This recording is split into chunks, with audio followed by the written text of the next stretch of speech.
Hey everyone, and welcome to Citizens of the Stars, our weekly look at some of the amazing content created by the Star Citizen community. Now, before we get started, I know I'm standing in front of a green screen because Jared had this crazy idea to say, hey, let's all stand in front of a green screen and we'll have some crazy behind it. Now, I hope he doesn't put anything that makes me look like an idiot because I don't need any help in that regard.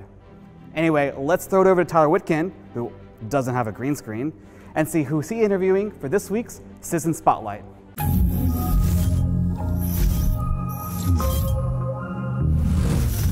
Hey everyone, and welcome to another installment of Citizen Spotlight, where we take a moment to highlight the incredible contributions made by you, the Star Citizen community. People like this, who happens to be a local. AstroPub, how are you doing? Doing good, how are you, Tyler? I'm doing well, good to see you. Welcome to the lobby. Well, thank you for inviting me. Yeah, so why don't you go ahead and take a minute and tell them a little about who you are and what you do. Oh, well, my name is Paul Berserker01 Batman Shelley. I'm a self-certified space bartender, and I serve TheAstroPub, which is your space bar at the end of Twitch. Now, I understand that you have some ideas for TheAstroPub in-game. Yes, the goal is to convert a ship into its own floating bar, and there we're going to have people from bounty hunters to mercenaries to explorers and traders come in, get a drink, talk about their day, and, you know, promote some emergent gameplay. I dig it. And what can people expect to find when they come to twitch.tv/TheAstroPub? Well, we do a little bit of old games, a little bit of new games, a lot of Star Citizen, mostly space and science fiction, and you might be able to see a rocket launch and land. What is the Captain's Table? Well, the Captain's Table is a podcast where I bring in people from all over the community, people like Board Gamer and Gray-Headed Gamer and, well, you know what? It'll probably take me longer to actually describe who hasn't. Yeah, I was going to say, are you really going to list everybody? Because there's been a lot of guests on that show. and how long have you been streaming Star Citizen? 4 years. Impressive. Now, before we go, is there anybody you want to give a shout out to? Not someone, but something.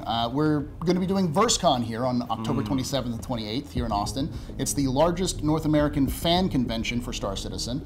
And we're going to have some good time. We're going to have some esports, a watch party, some panels, and just lots of citizens getting together and sharing the good times and good word about Star Citizen. That sounds great. Is there a website? Now's your chance to plug it. Yeah, versecon.com. Okay, awesome. Well, that's all. Thank you so much for coming. Thank you. Much appreciation. And for everybody else, let's find out what's going on this week in Star Citizen.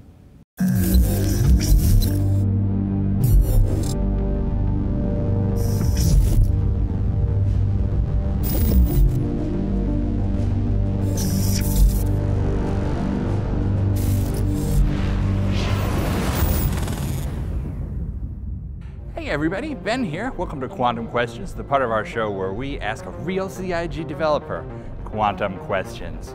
What's the catch? They have to answer in under 2 minutes, and we'll count how many they got and see who the winner is. Today our guest is, actually, I'm kind of tired of brick. Mr. Huckabee, give me some trains. And here's our guest, Mr. Erik Link. Hey Erik, how you doing? Doing good. What would you like for your background? I would like a dragon. Snap. All right, you ready for quantum questions?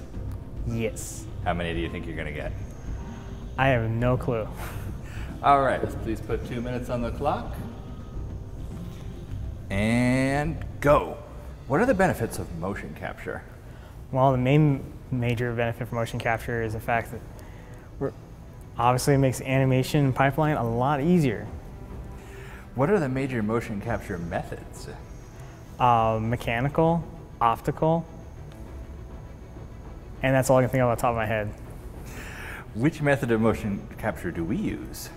We use optical Why do we use optical? because it is more accurate than other systems. What's the difference between motion capture and performance capture?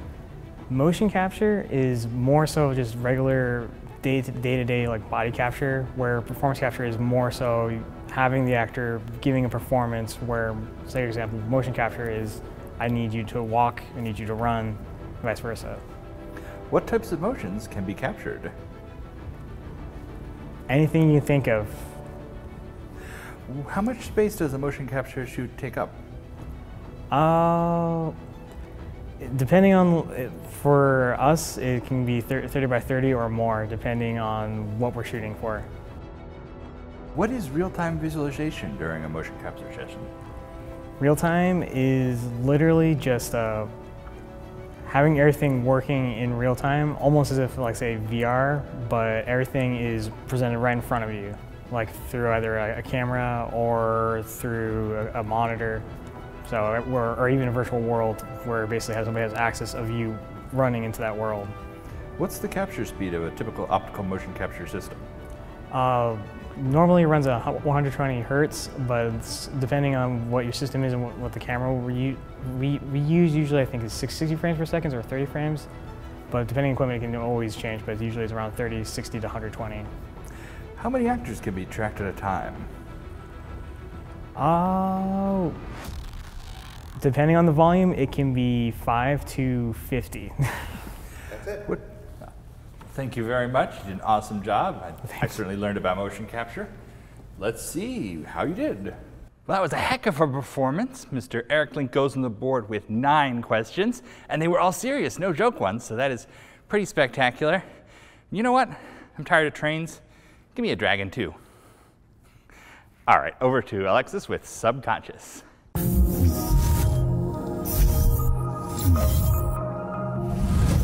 Hello everyone, and welcome to another edition of Subconscious. I'm your host Alexis, and it's time to find out what's new in the world of Star Citizen subscriptions. First of all, we're looking out for number 1. X1, that is. Origin's new space bike is available in the Pledge store this week, and we're celebrating by showing you how the art team at Foundry 42 came up with such a cool, different vehicle design in this week's vault. Check it out. Next up, it's a new month, which means that you have a new ship of the month. Or should I say, ships? I should say that because in honor of Star Citizen's October 10th birthday, we're letting subscribers play with not 1, not 2, not 3, not 4, but 5 different classic Star Citizen vehicles. All month long, you'll get access to the original 5, the ships we kicked off the crowdfunding campaign with: the RSI Aurora and Constellation, Anvil Hornet, Origin 300i, and Misk Freelancer. That's a lot of ships. Happy birthday, Star Citizen!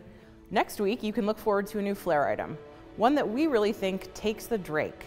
Schematic blueprints for the Dragonfly and Caterpillar will emerge from their respective chrysalises to join your ever-growing collection of cool hangar items. It's in the wings. That's it for this week's Subconscious, but tune in next week for more excitement. Until then, I'm Alexis, and I'll see you all in the den.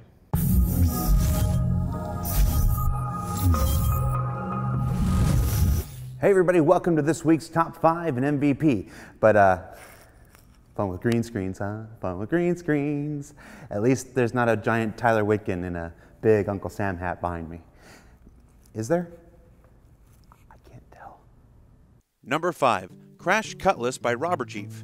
Now, Robert Chief has created a scene featuring a crashed Cutlass and what looks like an RSI Ursa rover in a mountain winter wonderland and rendered it out in Blender. It's here because I thought it made for a pretty nice wallpaper, so good job. Number 4, Anvil Carrick video tour by Tack Ghost. Tack Ghost and his brother made a fun tour of the original concept model for the Anvil Carrick.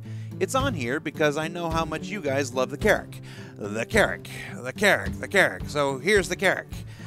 Honestly, it's pretty cool. Number 3, The Gathering Storm by Red Eagle. With 3.0 on the horizon, Star Citizen Red Eagle made a nice little video tribute to the fun he's had in Alpha 2.6. So we'll miss you, 2.6. Who am I kidding? Bring on Alpha 3.0, man!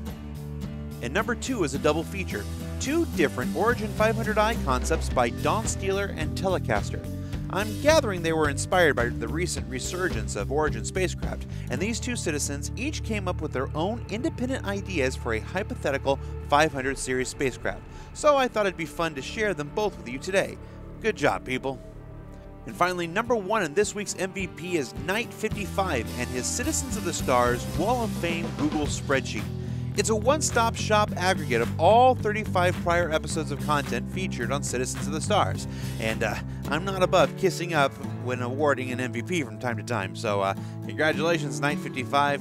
You're this week's MVP. Back to you, Tyler.